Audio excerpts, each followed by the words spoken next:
rasoi ke pematang rasu minyak kuali ini masih tinggi, tentu kita akan prediksi kalau memang itu masih diterapkan oleh masyarakat, tentu yang akan terpilih sudah pasti itu dua nagari saja. Yang pertama nagari Selayo dan nagari Kota Baru, karena pemilihnya banyak. Tetapi memang selama ini belum bisa kita optimalkan. Masih banyak suara-suara yang lari ke daerah lain, terutama di Luar Ngantigo misalnya.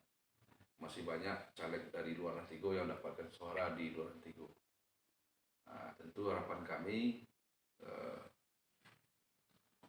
masyarakat di Nagari Selayo, khususnya di Jorong Ngantigo, untuk mengutamakan memilih putra-putri dari Lurah Ngantigo yang partainya berpeluang untuk dapatkan